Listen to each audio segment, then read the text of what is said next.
Assalamualaikum warahmatullahi wabarakatuh. Salam sejahtera dan salam Hari Guru buat semua warga pendidik SK Semak Batuas yang saya hormati dan saya kasihi dan amat disanjungi sekalian. Alhamdulillah, marilah kita panjatkan setinggi-tinggi kesyukuran kehadrat Allah Subhanahu Wa Taala. Dengan limpah rahmatnya kita diberi kesempatan untuk berkumpul dan menyambut Hari Guru bagi tahun 2025 dalam suasana yang penuh makna dan kebersamaan. Hari ini adalah hari yang istimewa, hari yang diraikan untuk mengenang jasa dan pengorbanan insan-insan hebat yang bergelar guru.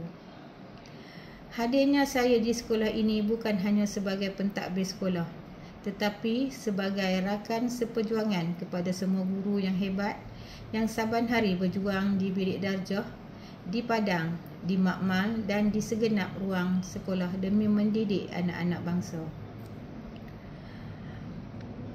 Guru-guru yang dikasihi sekalian, tema sambutan Hari Guru pada tahun ini, Guru Pemacu Reformasi Pendidikan, adalah satu pengiktirafan besar kepada peranan guru sebagai ejen perubahan.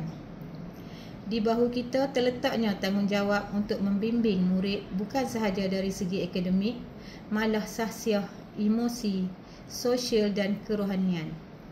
Kita bukan sahaja mengejar untuk peperiksaan tetapi mendidik untuk kehidupan. Dalam dunia yang sentiasa berubah, guru perlu sentiasa bersedia untuk menyesuaikan diri, berinovasi dan menginspirasi.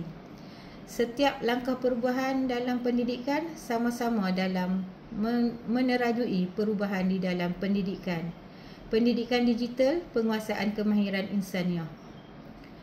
Saya ingin mengambil kesempatan ini untuk merakamkan setinggi-tinggi penghargaan dan terima kasih atas sokongan, kerjasama dan segala komitmen yang tidak berbelah bagi daripada semua guru SK Semak. Kejayaan sekolah, pencapaian murid, kelancaran program dan keharmonian warga sekolah tidak akan tercapai tanpa kesungguhan dan semangat berpasukan kita semua di sekolah ini. Saya amat menghargai segala pengorbanan masa, tenaga dan usaha yang dicurahkan.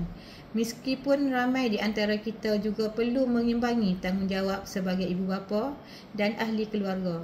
Sesungguhnya tuan-tuan dan puan-puan adalah wira yang tidak didendangkan. Guru-guru yang dihormati sekalian, saya menyeru agar kita semua terus menjadi guru yang disenangi dan dihormati. Disenangi oleh murid kerana murid kasih sayang dan empati. Disenangi oleh rakan sekerja kerana semangat setia kawan dan toleransi. Disenangi oleh pentadbir kerana dedikasi, integriti dan keikhlasan yang berpanjangan. Akhir kata, selamat Hari Guru saya ucapkan kepada seluruh warga pendidik SK Semak. Teruskan menjadi pemacu reformasi, penyuluh generasi dan pembina negara. Terima kasih cikgu. Jasamu dikenang, baktimu disanjung. Sekian, terima kasih.